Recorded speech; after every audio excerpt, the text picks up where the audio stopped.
Kati wakulaga emboozi mu mawulire gaffe amalindirire ng'abasuubuzi ku kizimbe kino beemulugunya ku ngeri kampuni ya Tool Party ebadde mitambo egy'okukiddukanya engeri gy'ekikuttemu. Abaali beemulugunya mwalimu bannannyini maduuka ku kizimbe kino n'abapangisa baabwe nga baagala baweebwa olukusa beerondemu olukiiko bo nga ba landiroodi olunaalabirira ekizimbe kyabwe olwo bakijje emikono gya kampuni ya Tool Party nga bagamba nti eremereddwa. Obudde buno ogenda kutoyi tefaananyika nga y'abantu.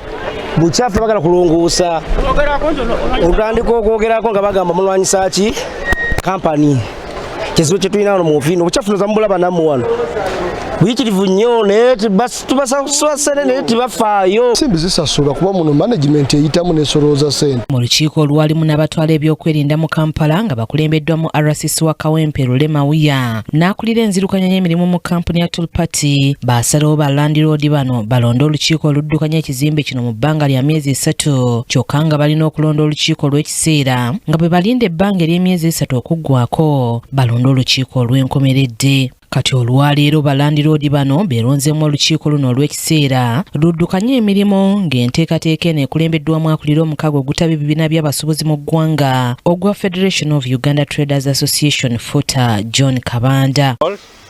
Okulondesa olukiiko lw'abalandiroodizi. Ekizimbe kino kibadde kiri mu mbeera nga si nnungi. Tekibaddeko na bakirongoosa, kikyafu, kirimu obubbi kubanga kibadde tekirina management.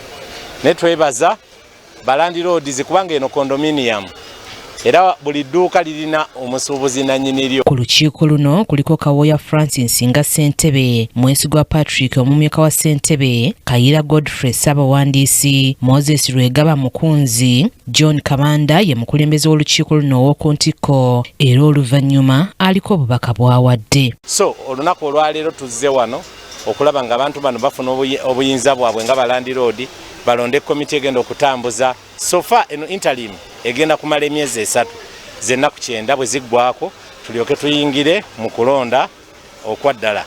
So tubagaliza okuweereza obulungi era eno ye komiti erondeddwa olunaku olwaleero kati tubatadde batandika okweweerereza bennyini olunaku olwaleero wano.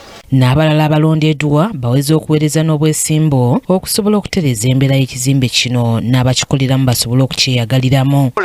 Mu nsonga zino ezibadde zitambula wano bannaffe tubadde twateekebwa mu mbeera y'okuba nga tetwategeera bulungi ddembe lyaffe naffe ffennyini abaagula naye ne yatuguza yennyini n'aba nga ate yasigala ng'obuvunaanyizibwa bwaffe naffe bwe twali badde tutambuza nga balandiroodi ate ng'abutuwambyeko. Tusooka okwebaza Chairman Kawoya eyasooka okuvaayo mu kizimbe kino n'asitula eddoboozi okugezaako okutulaga obwannannyini bwaffe n'okutegeera tutya bwe tuyinza obbulwanirira. Lubadde lutalo okumala emyaka nga 15.